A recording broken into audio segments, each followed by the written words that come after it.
coming to you with two out of the block here. Two questions off the jump here. One, on this Amazon layoff news, what's the economic read-through in your mind?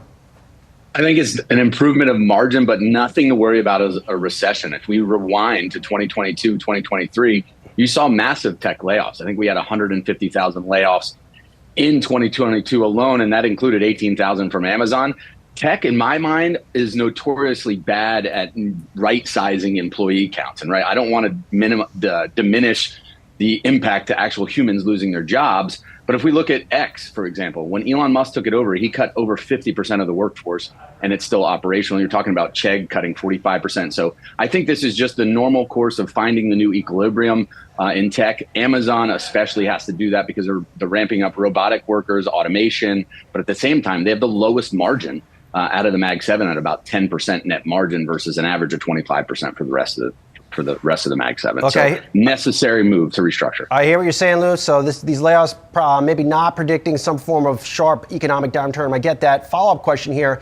If you are an AI bull, if you love Mag 7, isn't this news from Amazon the news you want to hear? You want to hear layoffs. It justifies how far you have pushed up the stock here the past 2 years.